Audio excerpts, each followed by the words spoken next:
So I've been partly working on rejigging our paid community, our Podcraft Academy, which is essentially a community that teaches people how to run a successful podcast. It's primarily, or it used to be primarily, 3 blueprints, which are like really extensive courses: launch, growth, monetization, loads of other little courses as well. So like some about gear, some about software, some about presentation skills, some more standard type of courses, then checklists, worksheets, templates, all that kind of stuff, and community support as well, of course. But it was missing the action in a lot of ways. So I think I talked about that a wee bit the last time around. So anyway, launched it last week, really to sell it actually. And yeah, I found the experience, I've not done a proper launch like this in quite a while. Like actually making a big effort to sell something over a small period of time. So it's been a funny experience. It's mostly primarily email, all writing an email, but I've sent it to we've got a main newsletter, which is 28,000 people. We've got our Alitu users, many of whom have opted into hearing about other stuff we do. So I've sent it to both groups, customized a little bit.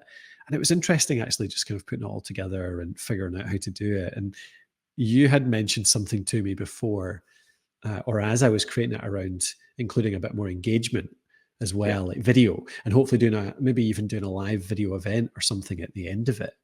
And in the end, I decided not to go with that because of time zones and because of a few issues around that, and because I couldn't quite figure out a really good thing to do at the end, actually, other than just a celebration. And the training wasn't really suited. Anyway, long story short, I decided to include videos in each email as well to try and do that, and a little thumbnail of each video inside the emails, which I felt broke it up. Did you think that worked okay, the layout of the emails in the end?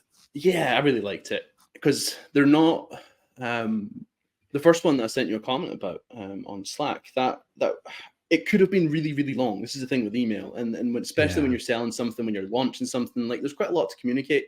And I think that a lot of email marketing people fall into the trap of the over relying on like the sentence per line thing. Do you know what I'm talking about? In an email where it's everything's a line break. Which is fine, except the email is just like blowing out the bottom of your screen. You're never going to get to the end of it. But I liked it because it could have been a really long email. It could have been really dense, but you broke it up with a nice bit of format, and there was some good kind of hierarchy there with some headings. There was the video in there that broke it up visually. The thing about the video, obviously, is it's not going to play in the email, but it does have your face on it. And that makes a big difference, I think. And it's got a big play button on it, making it look like a video. So they click through to it. So I liked it. Yeah. That was the hope. That's great. That's great that came across. That was the hope. It was to mix in a bit of a person, a human, with the text and show who was behind it. Because I think selling this community, a big part of it is the people behind it. And certainly that's not just me. It's me writing these emails. So it is me in the videos here. But it's you, it's Matthew, it's Lindsay, it's Allegra. It's all the people that help run the community. So I've made a big effort to talk about that in them. So yeah, that's good. I've done that for every email. So it ended up being a teaser on the Friday, which was like, I sometimes think these are a bit cheesy, but I wrote it in my own kind of style, which I think worked okay, which was something's coming on Monday. I've been working on this for bloody ages, way too long, way longer than I should have. But finally, I'm going to ship it out the door. And that did get a bit of response. I got a few replies to that, which was really nice, actually. So obviously struck a bit of a chord. Yeah. And then when it came out on Monday, it was daily emails from then. So Monday was the launch day. It was like, here's everything that's in it, and here's the reasons why I've put it together. Here's the ethos behind it, the fact that it's action rather than just education. It's tools that help that action rather than just information.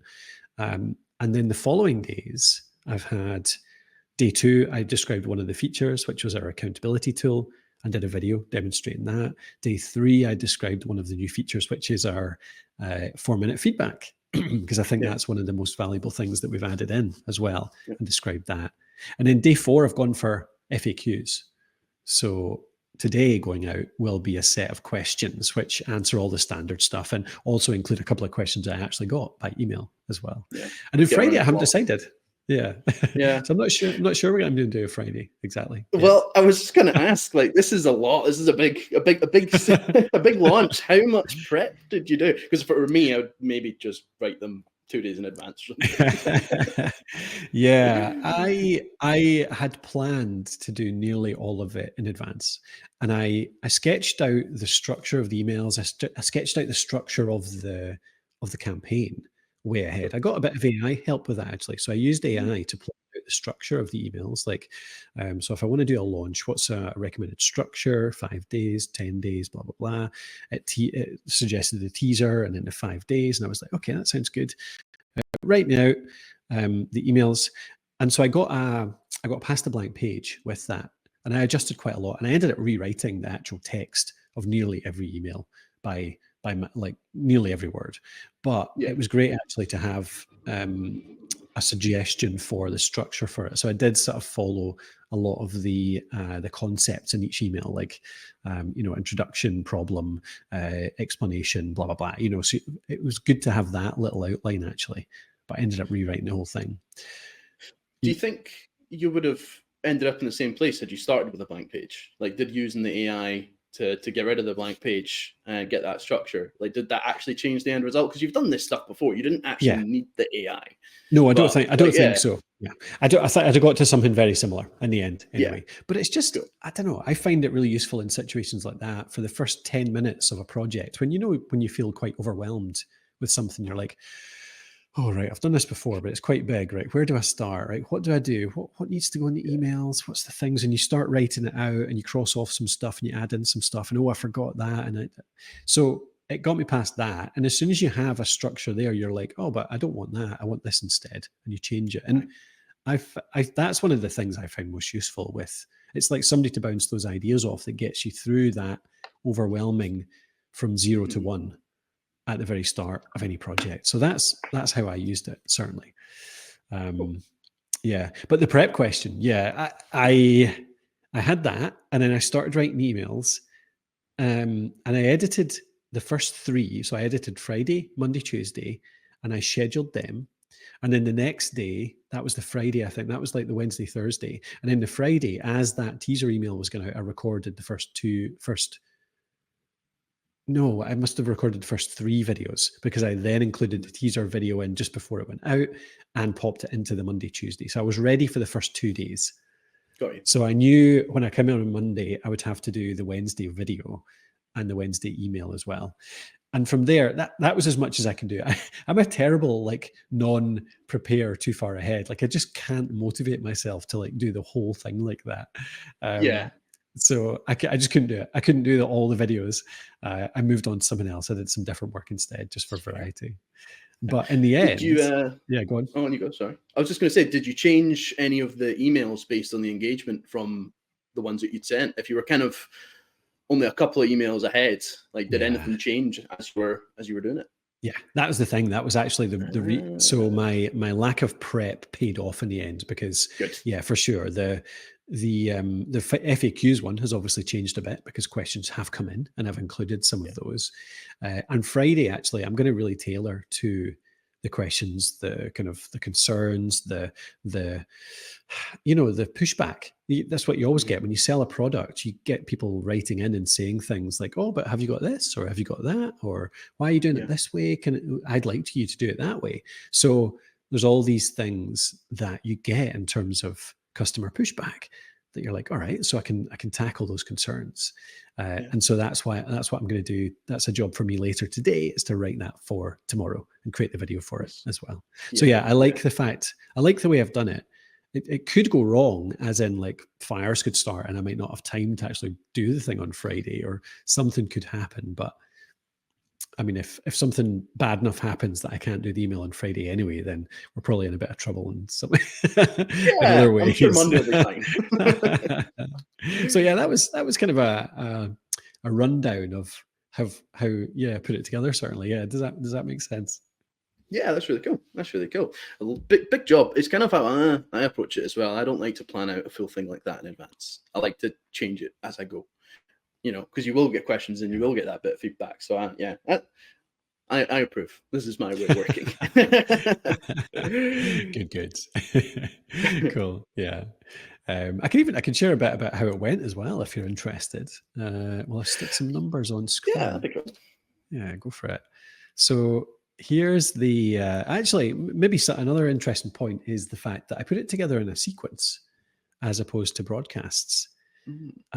Partly because I wanted, one of the things that I think we use ConvertKit for our email, and one of the things I think ConvertKit struggles with a bit is organizing the emails. I kind of wish you could filter the main feed of broadcasts because we have 3 or 4 different lists, we have different purposes, all that kind of stuff. I kind of wish you could have different timelines, I suppose, and I didn't want to clutter up the whole timeline with maybe 6, 12 emails.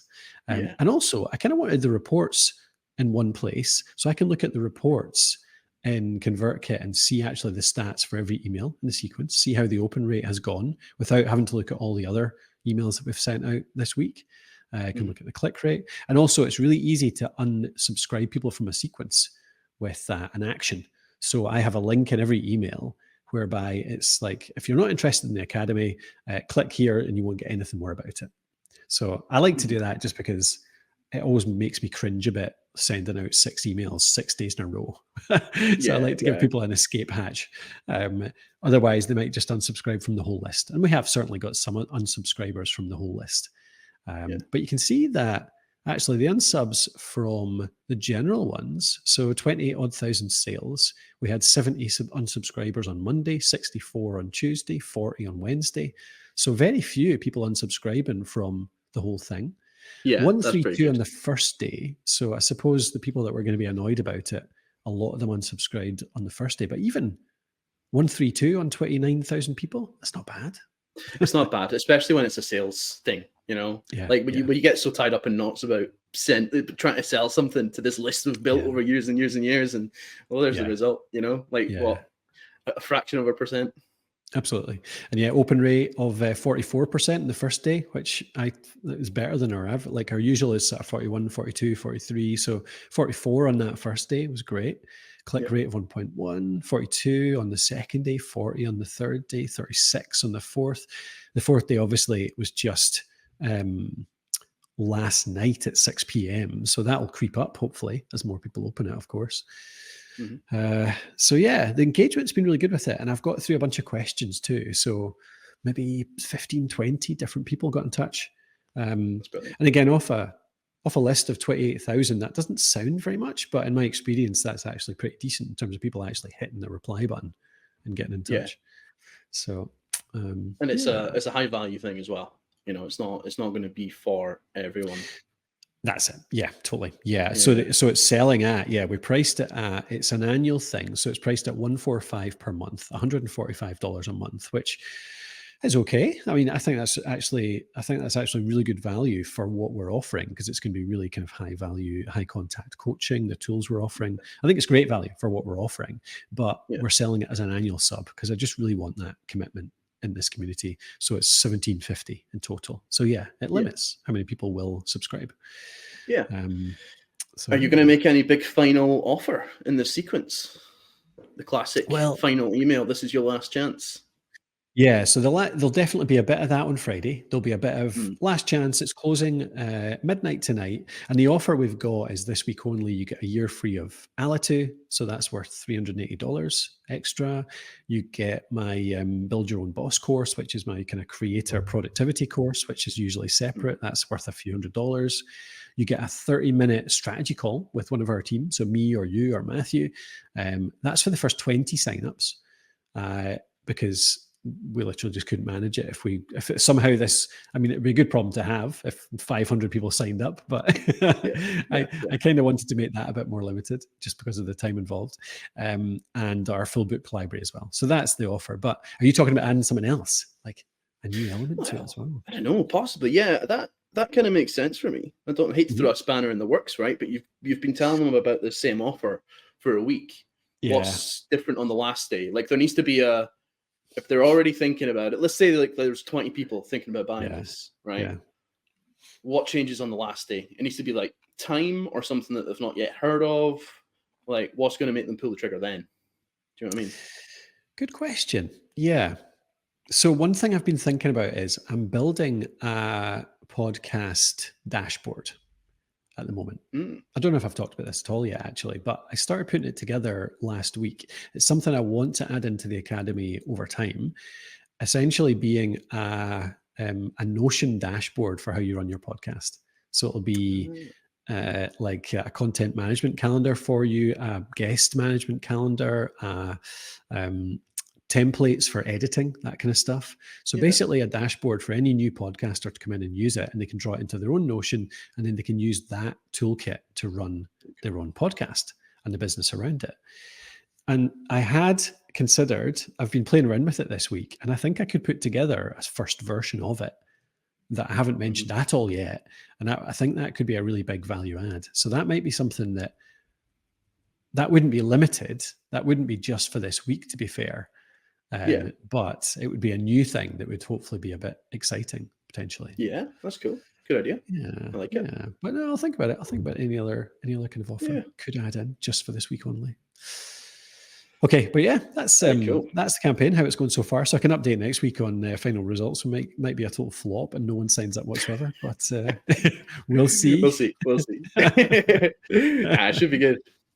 Yeah, no, I've had a lot of engagement with it, so I'm hopeful we'll get. I mean, with the price of it and the fact I want to keep it relatively small and intimate, and I think it will work really nicely as like a community of say 100, 150 people, that kind of thing.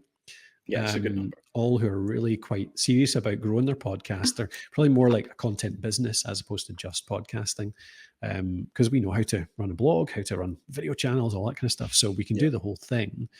So, I mean, if I reckon if I get 15, 20 people signing up this week, I'll be delighted. And even if we only get 10 to 15 to start, that'll be such a good little kind of mastermind style group to begin with that we can then build from. I'd be, really happy with that. Amazing. Looking forward to seeing the results.